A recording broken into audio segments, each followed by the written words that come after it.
하나님 말씀 같이 보겠습니다. 창세기 37장 말씀 같이 볼게요.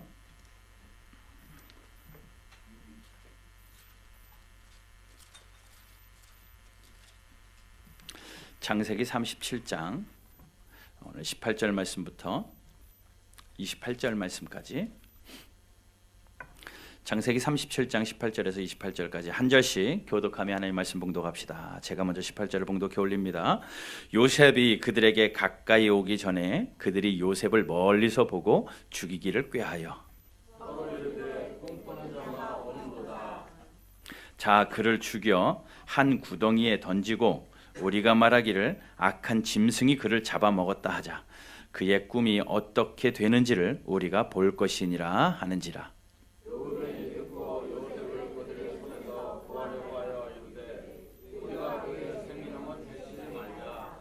르우벤이 또 그들에게 이르되 피를 흘리지 말라.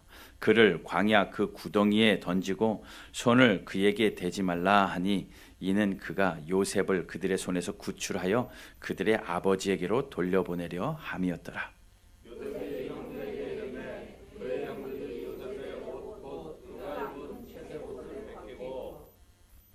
그가 잡아 구덩이에 던지니 그 구덩이는 빈 것이라 그 속에 물이 없었더라.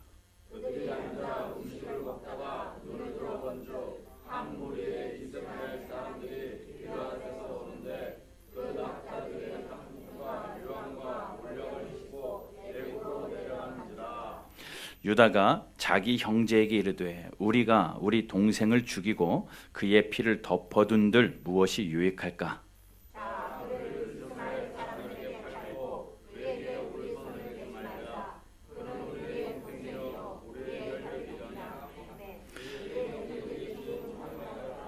우리 함께 같이 봅니다. 그때에 미디안 사람 상인들이 지나가고 있는지라.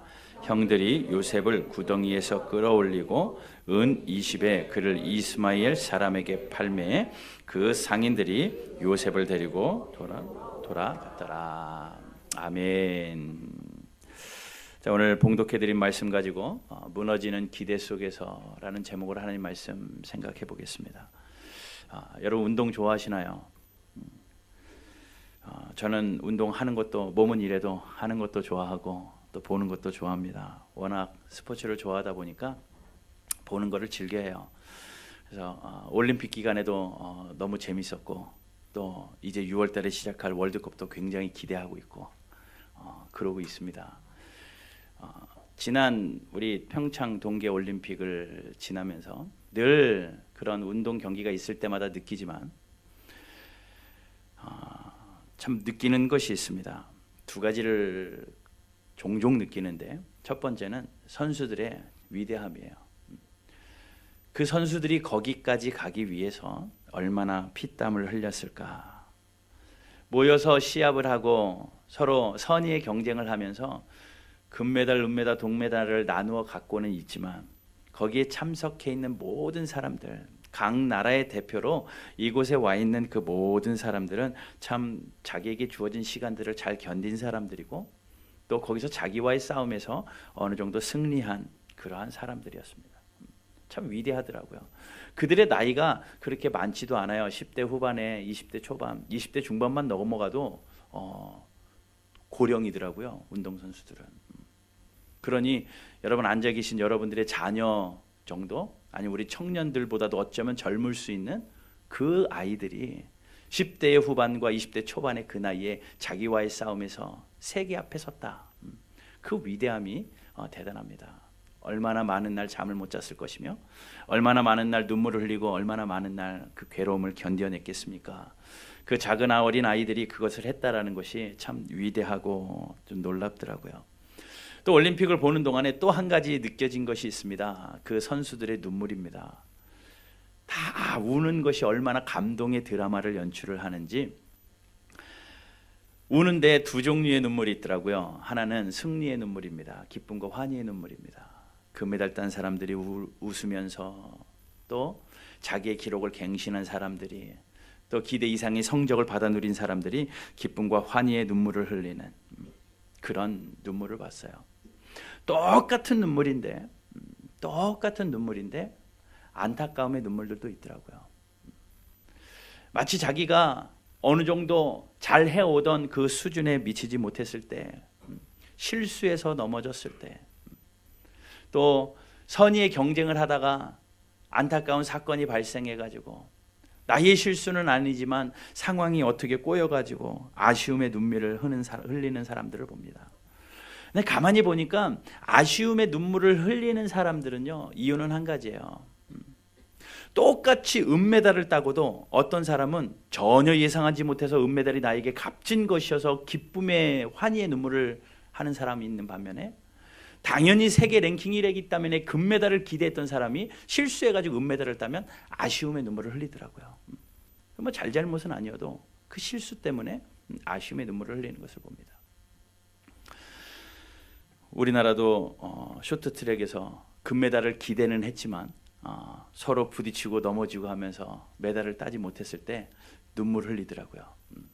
그게 승리의 눈물은 아니고 아쉬움의 눈물이더라고요. 또 뭐 썰매 타는 거 동메달 깜짝 은메달인가 땄잖아요. 그 사람도 눈물을 흘리던데 그 눈물은 기대하지 않았는데 좋은 성적을 받아듣고 울던 승리의 눈물입니다. 같은 눈물이라도 그 차이가 있더라고요. 근데 아쉬움의 눈물을 흘리는 사람들의 공통점은 하나같이 자기가 기대했기 때문에 눈물을 흘려요. 기대하지 않으면 실망도 없는 법인데 기대했기 때문에 실망이 큽니다.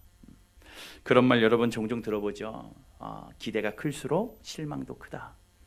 그래서 아예 기대하지 않기로 했습니다 라는 사람들도 더러 있기만 합니다. 기대가 크기 때문에 그 기대가 무너져 버려서 실망도 크고, 무너지는 기대가 나에게 현실이 되어질 때는 어찌할 바 몰라 당황하는 그런 일들이 우리의 삶에 종종 일어나더라는 거예요. 여러분들에는 그런 경험 없습니까? 우리 학생들이 기대했던 성적이 미치지 못했을 때 오는 실망감, 또 취직을 하고 취업을 하고 사람을 만나고 또 사업을 하고 또 자녀들에 대한, 부모에 대한, 친구에 대한 기대들이 있죠. 또 교회에 대한 기대도 있고 여러 가지 내 삶에 대한 기대들이 있는데 그 기대에 미치지 못해서 찾아오는 실망감, 우리에게는 다 있더라는 겁니다. 돌아가면서 우리가 기대했던 거 실망하라고 이야기하면 아마 밤새도 시간이 모자랄지도 모르겠어요. 여러분 그 순간 어떻게 지내오셨나요?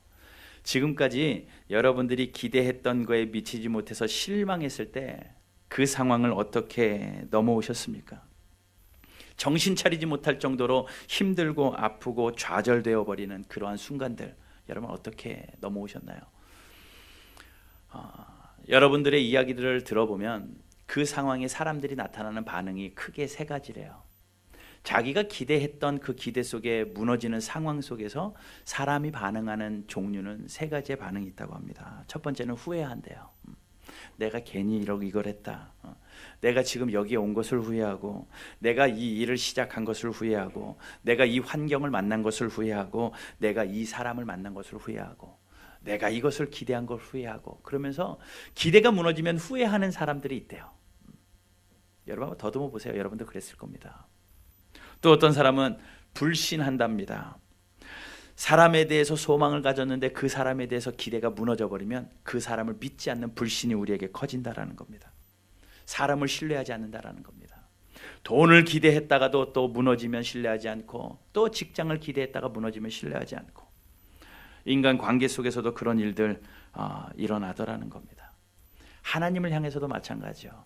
우리가 신앙생활을 하면서 하나님이 나에게 큰 은혜 주실 것이라는 확신을 가지고 기쁨으로 신앙생활을 하는데 그 꿈이 하루 이틀 지나도 이루어지지 않고 기대가 무너질 때마다 하나님을 향하여 불신이 싸우는, 하나님 계시기는 한 건가? 하나님이 나를 사랑하신다고 하는데 사랑하시기는 맞는 건가?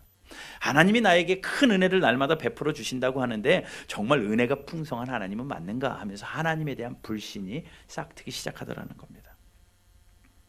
또 한 종류의 사람들은요, 기대가 무너질 때에 상실해버린답니다. 자기가 지금까지 지켜왔던 것을 다 잃어버리는 거예요. 기대가 무너져서 실망이 크다 보니까 지금까지 내가 지켜왔던 내 삶의 원리들, 내가 지금까지 고수해왔던 내 신앙의 태도들, 내 삶의 태도들, 내가 하나님 앞에서 지켜왔던 내 신앙의 모습들을 다 잊어버립니다. 깡그리 잊어버리고 그 기준이 무너져 버리는, 그래서 삶이 엉망진창이 되어져 버리는 사람들도 있고, 그래서 흐트러진 신앙생활, 흐트러진 삶의 태도를 갖게 되는 사람들도 있다라고 이야기하더라고요. 거기에서 더 나아가서 우울증에 걸리기도 하고, 또 더 나아가서 대인 기피증, 사회 기피를 하기도 하고, 또 더 나아가서 극단적인 선택을 하기도 하는 그런 일들이 우리 주변에 심심치 않게 일어납니다. 그 모든 것이 기대가 무너졌기 때문에 그래요. 내가 했던 기대가 무너졌기 때문에. 여러분, 우리가 오늘 말씀을 통하여서 내가 기대가 무너질 때 우리는 어떻게 해야 되는가? 여러분 다 기대 있잖아요. 내 부모에 대한 기대도 있을 것이고, 내 자녀에 대한 기대도 있을 것이고, 내 사랑하는 사람들을 향한 기대도 있을 것이고, 남편에 대한 기대, 아내를 향한 기대, 또 교회를 향한 기대, 또 성도들끼리의 기대, 목회자를 향한 기대, 하나님을 향한 기대, 내 삶의 기대, 사업적인 기대. 그 기대가 우리를 희망차게 살게 할 텐데, 여러분 그 기대가 무너지지 않으라는 법이 있습니까? 그렇다고 해서 기대하지 않고 살아가는 무의미한 삶을 산다라는 것은 더 어리석은 것 같고, 우리가 기대하며 살 때에 어떤 모습으로도 간지 기대가 무너지는 그 순간이 올 텐데, 그때 나는 어떻게 해야 되는가? 오늘 말씀을 통하여 좀 한번 깨닫는 그런 은혜가 있기를 주님의 이름으로 축복합니다. 지금 이 순간에 기대가 무너질 대로 무너져서 좌절해 있는 분들에게는 힘이 되는 시간 되길 바라고, 또 앞으로 우리가 살아가는 데 가운데 어느 순간 나도 모르게 무너지는 그런 기대가 있을 때에 여러분 말씀이 생각나고 기억나서, 하나님이 이 시간을 나에게 두신 이유를 다시 한번 발견하고 하나님 앞에 정신 차리고 아름답게 서 있는 그 상황을 슬기롭게 뛰어넘는 지혜로운 그리스도인들 되시기를 주님의 이름으로 축복합니다. 오늘 본문을 보면 기대할 대로 기대했다가 기대가 무너져 버린 한 사람이 나와요. 기대했다가 그 기대가 무너져 버려서 실망 가운데 있는 한 사람, 요셉입니다.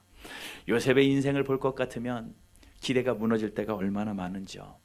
특별히 오늘 본문은 요셉 일생의 한 부분이지만 그것으로부터 시작해가지고 그는 한두 번 기대가 무너지는 게 아니에요. 오늘 본문을 잠시 요약하면 이렇습니다. 10명의 형들이 요셉을 죽이기로 작정하잖아요. 아버지의 지나친 사랑과 아버지의 편애 때문에 형들이 그 동생 요셉을 미워하기 시작을 합니다. 형들이 죽이기로 작정합니다. 저가 없으면 아버지의 사랑이 우리에게 나누어질 텐데, 그 마음 가지고 그를 죽이기로 작정해요. 그래서 그 요셉을 광야에서 만나서 죽이고 그의 옷을 피를 묻혀서 아버지한테 갖다 주면서, 아버지 짐승이 잡아먹었나 봅니다. 알고 보니 요셉 같아요 라고 하려고 작전을 짭니다. 그런데 요셉에 대한 남다른 마음을 가진 사람이 큰형 맏형 르우벤이었어요. 그러니 르우벤이 형이 이야기합니다. 야, 죽이는 건 좀 너무하지 않냐? 죽이지는 말고 우리가 저를 팔아버리자. 그래서 팔아버리기로 마음먹습니다. 그런 합의를 하는 과정이 이 본문이고, 요셉은 형들에게 좋은 소식을 가지러 갔다가 형들에 의해서 팔리움을 당하는, 인신매매를 당하는 거죠. 그런 일들을 보게 됩니다. 그의 기대가 무너졌습니다.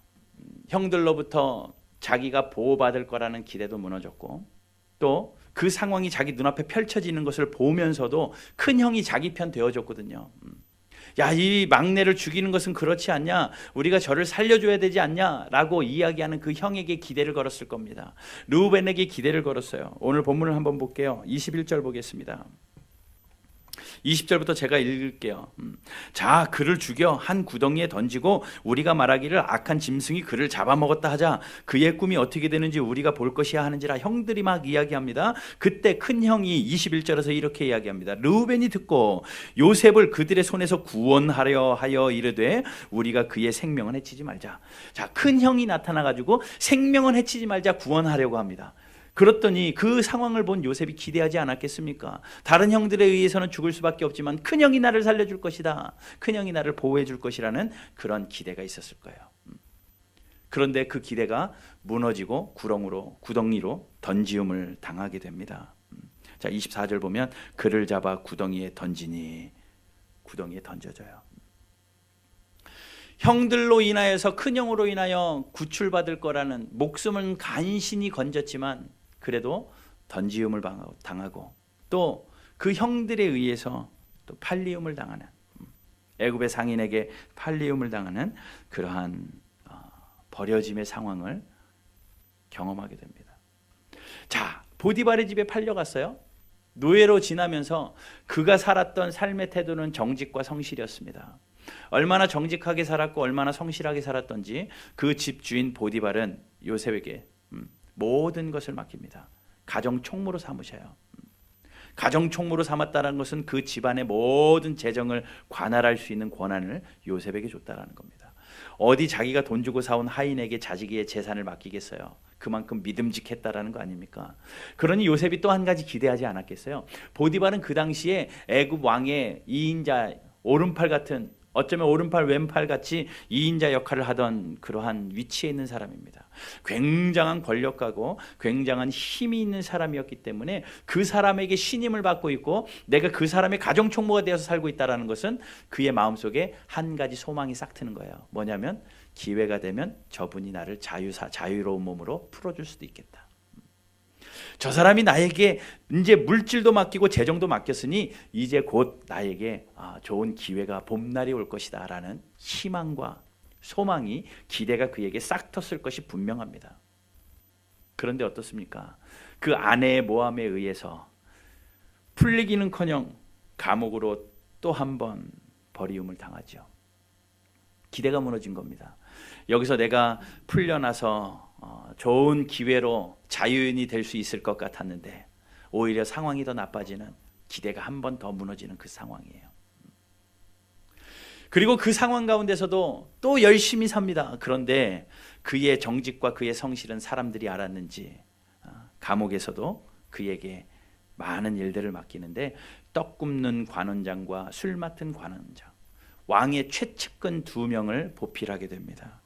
그 두 사람을 도왔던 그들이 복직되어지고 난 이후에 요셉이 기대하지 않았겠습니까? 저 사람들이 복직되어져서 나를 기억한다면, 저 사람들의 명령과 저 사람들의 힘이라면 내가 이 감옥에서도 다시 한번 풀려날 수 있을 텐데, 그런 기대가 있지 않았겠어요? 그런데 그 기대는 또 보란듯이 무너지죠. 창세기 40장 23절 한번 가보겠습니다. 몇 장만 넘어가면 돼요. 40장 23절. 40장 23절 같이 읽겠습니다. 시작. 술 맡은 관원장이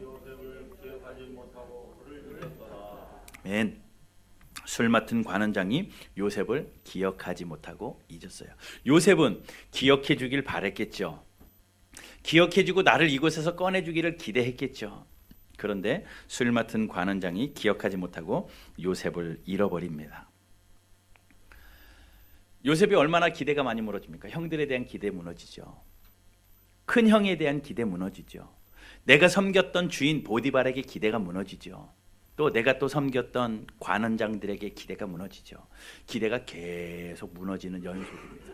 무려 10수년을 지나면서 그는 계속 무너지는 삶을 봐요. 기대가 계속 무너집니다.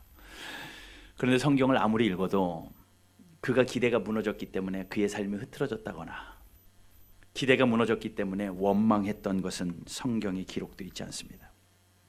오히려 그는 기대했을 때마다 그가 가졌던 신앙의 태도들이 분명히 있었어요. 여러분, 만약에 기대가 무너지면 요셉을 기억하시면 좋을 것 같습니다. 우리가 기대가 무너질 때마다 요셉을 기억하고, 어떤 환경 속에서도 믿음을 지켰던 요셉, 어떤 환경 속에서도 사람을 끝까지 신뢰했던 요셉, 어떤 환경 속에서도 내가 지금까지 온 것을 후회하지 않았던 요셉과 같이 우리가 그렇게 살아가는 저와 여러분들이 되기를 주님의 이름으로 축복합니다. 아까도 말씀드렸습니다. 불신과 후회와 상실은 우리의 신앙에도 도움이 되지 않고 우리의 인간적인 삶에도 전혀 도움이 되지 못하기 때문에 그러한 태도가 아니라 우리는 무너지는 그 상황 속에서 어떻게 살아야 될는지 좀 생각해 보려고 합니다. 무너지는 기대 속에서 우리가 해야 될 한 가지는, 먼저 기본적으로 우리가 가져야 될 생각은 그 무너지는 기대의 상황을 하나님이 허락하셨다라는 거예요. 내가 실수라 할지라도, 내가 잘못이라 할지라도 하나님이 허락하셨기 때문에 내 기대가 무너지는 순간이 내 앞에 있어졌다라는 겁니다. 그러면 거기서 우리가 가져야 될 생각은 뭡니까? 하나님께서 허락하셨으니 무너지는 그 기대라 할지라도 허락하신 하나님의 뜻 가운데 무언가 열매를 위하여 가는 과정이다. 절망과 아픔의 그 터널이 오히려 하나님의 뜻에 가까이 가는, 하나님이 원하시는 열매를 맺어가는 과정이다라는 것을 우리가 알아야 돼요. 여러분, 기대가 무너질 때마다 그것이 끝이 아니고, 또 기대가 무너질 때마다 그 일이 우리의 삶의 전부가 아니기 때문에 우리가 가져야 될 것은 하나님이 허락하셨다면 견뎌야 되겠다. 하나님이 허락하셨다면 이 일을 통하여 무언가 이루실 일이 있겠지, 하나님의 뜻이 있겠지라고 먼저 생각하는 것, 그것이 우리의 출발이 될 것 같아요. 자, 그렇게 해서 우리가 그 생각을 가지고 하나님 앞에 살아가면서 하나님의 뜻을 발견하는 겁니다. 믿음의 눈을 떠서 하나님의 뜻을 봐야 되는데, 분명한 것 첫 번째는 절망이라는 터널을 통해서 하나님은 열매 맺게 하신다라는 것을 기억해야 돼요. 하나님은 항상 절망의 터널을 통하여서 그 끝을 열매 맺게 하시는 분이 바로 하나님이십니다. 하나님이 원하시는 게 있어요. 하나님이 원하시는 것은 여러분들의 삶 하나하나에 예수 그리스도의 삶이 맺혀지기를 원하는 거거든요. 지난주에 말씀 기억하시나요? 예수님은 포도나무고 우리는 가지이기 때문에 가지된 우리는 예수님의 나무에 붙어있는 예수님 열매를 맺어야 되는, 예수의 성품과 예수님의 모든 것을 열매를 맺는 그러한 성도로 살아가야 되는데, 하나님께서는 우리의 삶에 그 열매 맺게 하시기 위하여 절망이라는 터널을 쓰시기도 한다라는 겁니다. 하나님이 원하시는 곳으로 우리를 인도하시기 위해서 하나님이 세워놓으신 계획이 있습니다. 하나님이 여러분 한 분 한 분에게 다 목적이 있어요. 우리가 목적 없이 살아가는 사람이 없고요. 여러분들의 사업도 다 목적이 있고 여러분들의 자녀들도 다 계획과 목적이 있습니다. 그 계획과 목적은 하나님께서 성취라는 열매를 통하여 완성해 나가십니다. 그 성취가 물질이 될 수도 있고, 성공이 될 수도 있고, 명예가 될 수도 있고, 하나님께 영광이 될 수도 있고, 어떤 모습으로든지 간에 하나님께서 이루신다라는 거예요. 그런데 하나님께서 그 열매를 이루시기 위하여 쓰시는 한 가지 하나님의 방법이 있는데, 이 무너지는 기대를 통하여서 우리를 절망 가운데 두시기도 하더라. 절망이라는 것을 하나님이 쓰시다는 겁니다. 여러분, 절망이라는 뜻이 무엇입니까? 절망이라는 것은요, 내가 할 수 있는 것이 아무것도 없다라고 느끼는 거거든요. 기대가 무너지면 무너질수록, 큰 기대가 무너지면 우리는요, 내가 할 수 있는 것 하나도 없네라고 절망하게 되어 있습니다. 하나님이 원하시는 것은 우리에게 열매 맺히는 그러한 성취지만, 그것을 이루기 위하여 하나님이 때로는 우리를 절망 가운데, 내가 할 수 있는 것 아무것도 없다라는 고백 가운데 하나님이 두시기도 하더라는 거예요. 요셉을 그 가운데 두셨습니다. 가만히 두셨습니다. 24절 우리 본문 같이 한번 읽어봅시다. 24절 읽어볼게요. 시작. 그를 잡아 구덩이에 던지니 구덩이는 빈 것이라 그 속에 물이 없더라.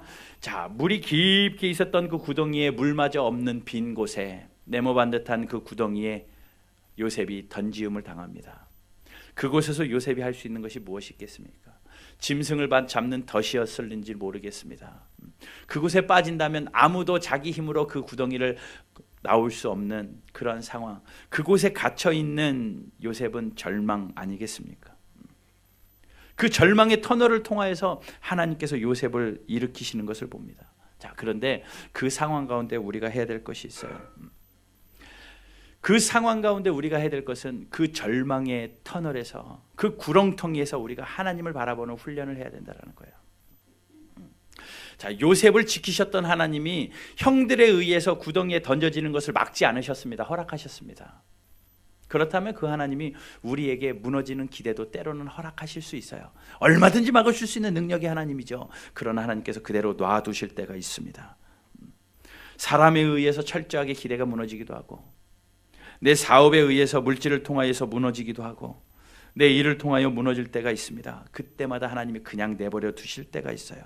그때 우리는 내가 아무것도 할 수 없다라는 그 절망이 느껴지는 그 절망의 끝까지 하나님이 내버려 두십니다. 내 힘으로 할 수 있는 것 아무것도 없다라고 느껴질 때까지. 그때 우리가 해야 될 게 뭔 줄 아십니까? 절망의 끝에서 내가 도무지 할 수 있는 것 아무것도 없다 할 때 우리가 해야 될 것은 시편 121편 다윗의 고백입니다. 내가 산을 향하여 눈을 들리라. 나의 도움이 어디서 올까? 나의 도움은 천지를 지으신 여호와께로서다 라는 그 고백이에요. 하나님께서는 우리의 입술을 통하여 그 고백이 나올 때까지 절망해 두신다고요. 우리의 절망의 깊은 터널 가운데 하나님이 놔두시는 이유는 우리가 아무리 환경이 절망적이라도 내 신앙의 눈을 들어서 하나님을 바라보게 하는, 믿음의 눈을 들어 주를 바라보게 하는 그 고백이 나오게 하실 때까지 하나님이 우리를 두시더라라는 겁니다. 요셉이 13년 후에 애굽의 총리가 되죠. 그곳에서도 그는 변함없이 겸손한 사람으로 삽니다. 그곳에서 변함없이 그는 순종하며 살고, 그곳에서도 변함없이 그는 성실하게 삽니다. 만약에 승승장구해서 그 자리에 갔다면 자칫 교만해질 수도 있고, 자칫 자기의 권력을 남용하여 사람들에게 피해를 입힐 수도 있는데, 그는 그곳에서도 더 하나님 바라보고 더 하나님 앞에 성실하고 순종적으로 살아갈 수 있었던 이유, 이 절망의 터널에서 나는 할 수 없고 하나님이 하셨구나, 하나님이 나를 높은 곳에 놓아주셨구나, 하나님을 인정하고 겸손하게 살 수 있었던 거예요. 그러니 여러분, 하나님이 우리를 그러한 사람 만드시려고 때로는 절망의 터널 가운데 가만히 두시더라는 겁니다. 여러분, 우리가 살면서 느끼는 절망, 우리의 기대가 무너지는 것은 하나님이 버리시는 거 아닙니다. 여러분, 우리가 기대가 무너질 때에 그 무너지는 기대 때문에 우리의 삶에 어려움이 있고 축소가 되어지는 것도 아니고 내 삶이 무너지는 것도 아니고 오히려 하나님의 뜻대로 세워져 가고 있다고 그 믿음의 눈을 떠서 용기 갖기를 주님의 이름으로 축복합니다. 애견 훈련소들이 요즘에 많아요. 애견 훈련소 보면 또 애견이라고 하면 안 된대요. 요즘에 반려견이라고 해야 된대요. 인생의 동반자 반려견. 반려견들 훈련하는 훈련소들이 많이 있습니다. 거기 보면요, 훈련을 하는데 집에서 잘 훈련이 되지 않는 그러한 동물들을 그곳에 맡겨서 훈련을 한답니다. 뭐 강아지도 있을 것이고 고양이도 있을 것이고 여러 가지 동물들을 훈련하겠죠. 그런데 개의 경우에 아무리 말을 해도 듣지 않는 싸납고 막 그냥 분주한 그런 개들을 유순하게 훈련시키기 위하여 그곳에 맡겨지면 그들이 여러 가지 노하우를 가지고 그 개를 훈련시킨다고 합니다. 그런데 잘 훈련되지 않은 개들이 있대요. 뭐 열이면 한두 개는 뭐 그러지 않겠습니까? 잘 훈련되지 않고 여러 가지 방법 온갖 거를 다 써도 도저히 훈련되지 않는 그런 난폭한 개들이 있대요. 그러면 그 사람들이 그 개를 훈련시키는 방법이 이렇다고 하더라고요. 들은 이야기입니다. 산에, 야산에 그 강아지를 끌고 간대요. 그 개는 깊은 산곳, 뭐 정해진 곳이 있겠죠. 큰 나무에다가 똘똘 묶어가지고 목을 꽉 묶어놓는데요. 그러면 거기서 묶여 있으니까 뚫지는 못하고 거기서 난리를 친답니다. 막 분노의 울음을 하며 멍멍 짖고 어떻게든 나오려고 난리를 치는데 그 나무를 부러뜨릴 힘도 없고 목줄을 끊을 힘도 없는 그 개는 거기에 맡겨가지고 꼼짝을 못한대요. 그럼 주인이 살짝 놔두고 내려온답니다. 깊은 산에다가 그 강아지 하나 놔두고 내려온대요. 그럼 혼자 막 난리를 치다가 자기 풀에 지쳐가지고 이제 울음소리가 좀 머물잖아요. 껌껌한 밤이 되면 그 강아지들도 무서움을 타는지 좀 두려움의 울음소리로 변한답니다. 그때 주인이 가서 몰래 돌도 던지고 깡통도 던지고 겁을 준대요. 꼼짝 못하게 하고 그 강아지를 겁을 준답니다. 그러면 밤새도록 무서움 가운데 절망 가운데 그냥 있는 그 개가 다음 날 환한 아침이 밝은 다음에 주인이 나타나면 그렇게 꼬리를 흔들면서 유순한 개로 변한대요. 유순한 개로. 그래서 그 강아지를 만약에 안 됐으면 하루 더 해야 되겠죠. 그래도 안 되면 3일을 더 하겠죠. 그러나 딱 봤을 때 훈련하는 그 조련사가 봤을 때 이 정도면 됐다 싶었을 때 그 강아지를 풀고 밑으로 내려와서 그때부터는 말을 잘 듣는 유순한 강아지가 된대요. 그런 훈련의 과정들을 갖게 한다고 합니다. 그래서 난폭한 그 개가 그 산 꼭대기에 야산에 묶여있는 절망의 시간을 통과했을 때 그 주인의 말을 잘 듣는 유순한 개로 변한대요. 하나님도 그러시지 않을까? 우리가 얼마나 고집셉니까?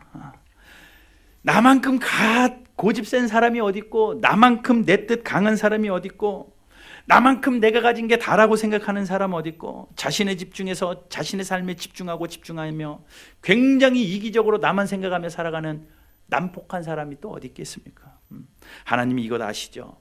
이것 아시고 하나님 앞에서 영원히 순종적인 사람으로, 영원히 하나님을 찬양하는 사람으로, 영원히 하나님이 나의 전부시며 하나님의 나의 인도자임을 알게 하시려고 하나님께서 절망의 순간을 두시기도 해요. 여러분, 기대가 무너지고 절망이 되잖아요. 하나님이 나를 야산에 잠깐 묶어두셨구나. 그건 뭡니까? 해가 뜨면 오십니다. 해가 뜨면 주인이 찾아오듯이 하나님께서 우리를 찾아오신다라는 거예요.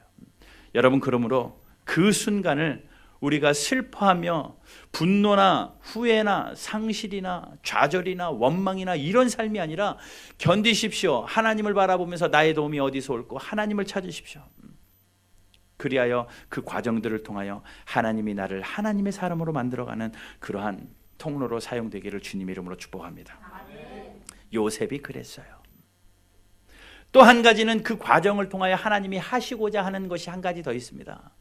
나만을 위하여 살던 내가 남을 위하여 살게 하기 위하여 하나님이 그 과정 지나게 하셔요. 우리는 나의 성공을 위해서 살잖아요. 나만을 위하여, 내 가정만을 위하여, 나의 물질을 위하여 우리는 산다고 해도 과언이 아니지만 그것이 우리의 인생이 아니고 하나님이 원하시는 삶이 그것이 아니기 때문에 철저하게 버려지는 절망의 순간을 통하여 하나님께서 다시 남을 돌보는 돌봄자의 삶을 살도록 하나님이 만드시기 위하여 우리를 그렇게 그 상황 가운데 두시더라는 겁니다. 여러분, 하나님이 우리를 향한 목적이 있습니다. 나 하나 잘 살다가 오라고 우리 이 땅에 보내신 거 아니거든요.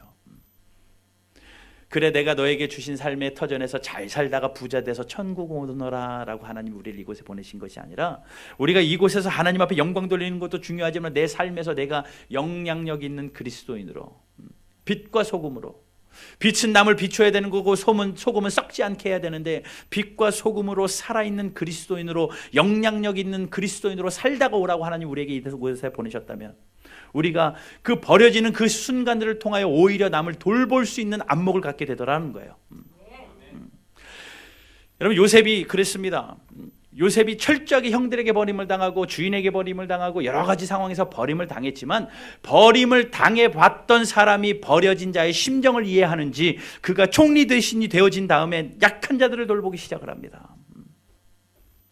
기근해서 먹을 것이 없는 자들을 돌보기 시작을 하고, 또 자기 앞에 무릎을 꿇는 형들을 일으켜 세우고 삶을 세워주기도 하고, 복수로 살아가는 것이 아니라 자기가 그 자리에 섰을 때에 주변을 돌보는 사람, 이웃을 돌보는 사람으로 살아가더라는 거예요.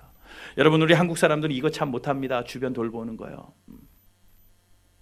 돌보는 거 보면요, 해외에 있는 사람들 굉장히 잘 돌봐요. 어린아이 돕기 해가지고 유니세프나 컴패션 이런 거 통해서 해외에 아이들 입양해가지고 3명, 4명 해가지고 돌보는 사람. 그런데 내 주변에 정작 어려운 사람을 못 돌보는 경우 많이 있습니다. 근데 이게 우리나라의 민족성인 것 같아요. 먼 이웃은 그나마 좀 하는 것 같은데 가까운 이웃들을 못 하더라고요.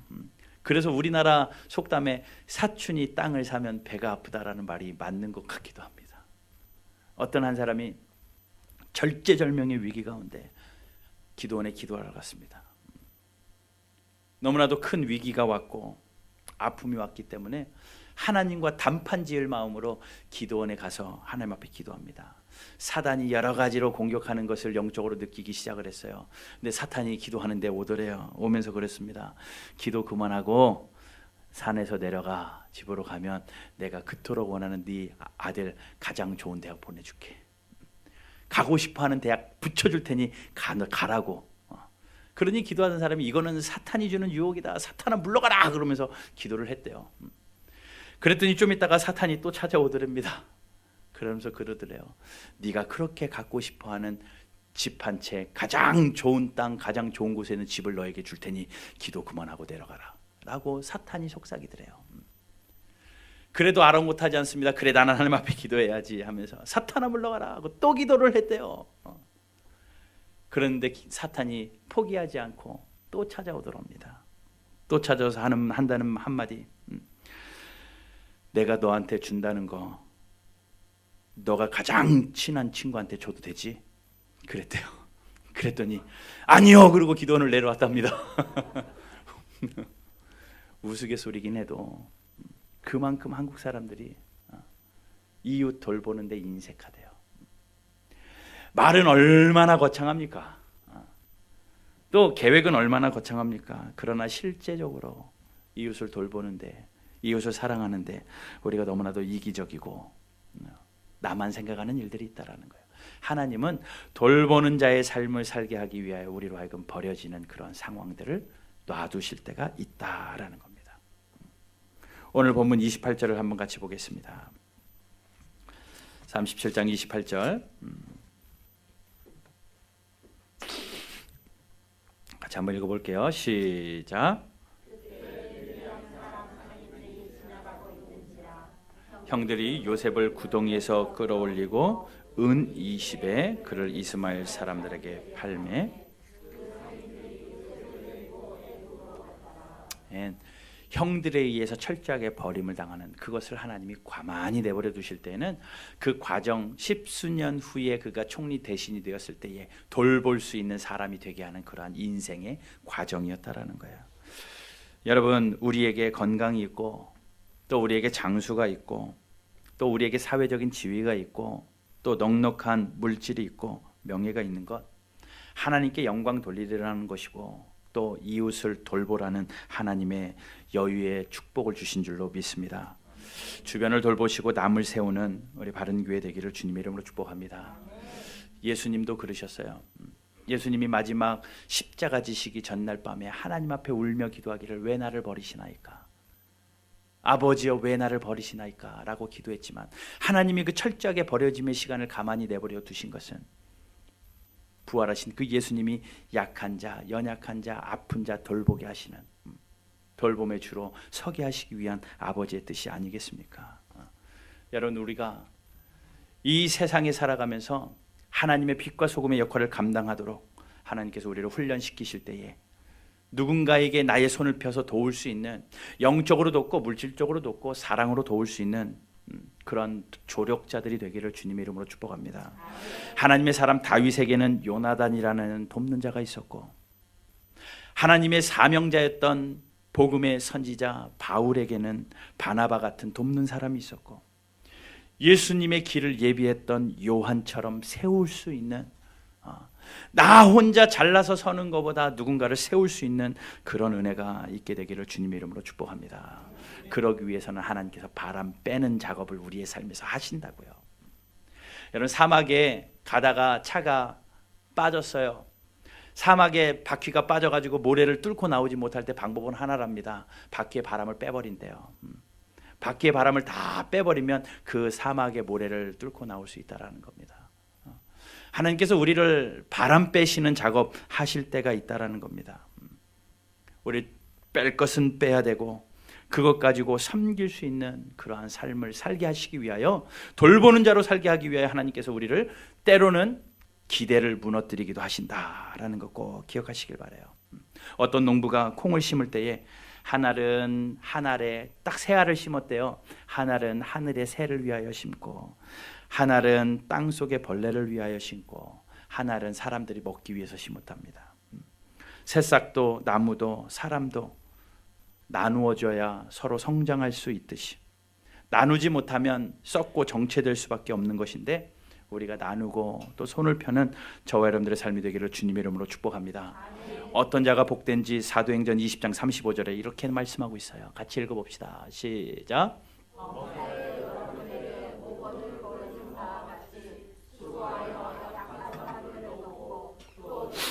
주님 말씀하십니다. 주는 것이 받는 것보다 복이 있다 하심을 기억하여야 할지니라. 아멘. 뭐라고 말씀하십니까? 예수님께서 친히 말씀하셨습니다. 주는 것이 받는 것보다 복이 있다. 우리는 받는 게 복되다고 그래요. 뭐 받았다. 너 참 복 많다라고 이야기하는데, 받는 것이 아니라 주는 것이 오히려 복되다. 이것을 기억하라라고 사도행전에서는 분명히 이야기하고 있습니다. 그러기 위하여, 그러한 사람으로 살게 하기 위하여 하나님께서 기대를 무너뜨릴 수도 있다. 정리하겠습니다. 여러분 살다가 무너지는 기대 있을 때 좌절하지 마십시오. 하나님께서 하나님의 뜻을 이루어 가시는 과정이다라고 여기시고 그 일들을 통하여서 하나님이 두 가지 만드시려는 겁니다. 그 절망이라는 기대를 통하여 하나님 바라보고 하나님이 원하시는 열매의 예수 그리스도의 성품을 만들어 가시는 하나님의 작업이라는 것. 야산에 두셔서 우리를 하나님의 사람으로, 순종적인 사람으로, 겸손한 사람으로 만드시는 과정이라는 것. 그리고 그 철저하게 버려짐을 통하여서 하나님께서는 돌보는 자로 세워가신다라는 것 기억하시고, 우리가 기대가 무너질지라도 포기하지 않고 하나님 앞에 오히려 세움받아서 승리하는 저와 여러분들의 삶이 되기를 주님의 이름으로 축복합니다. 우리 같이 찬양 하나 합니다. 나 약해 있을 때에도, 우리 말씀을 기억하면서 가사를 기억해 봅시다. 여기 앞에 가사를 한번 보세요. 나 약해 있을 때도 주님이 함께 계신다. 내가 기대가 무너질 때도 주님이 나와 함께 계신다. 내가 소망을 잃어버렸습니다. 내가 소망이 무너져서 기대가 없을 때도 주님은 나에게 오십니다. 나 시험 당할 때도 주님이 지켜주시고, 나 실망당하고 기대가 무너졌을 때도 주님이 위로하십니다. 그러니 우리가 해야 될 찬송은 주님만이다. 나의 힘이십니다. 주님만이 나를 도우시는 분입니다. 그런 고백과 그런 신앙의 은혜가 저와 여러분들 가운데 있기를 바랍니다.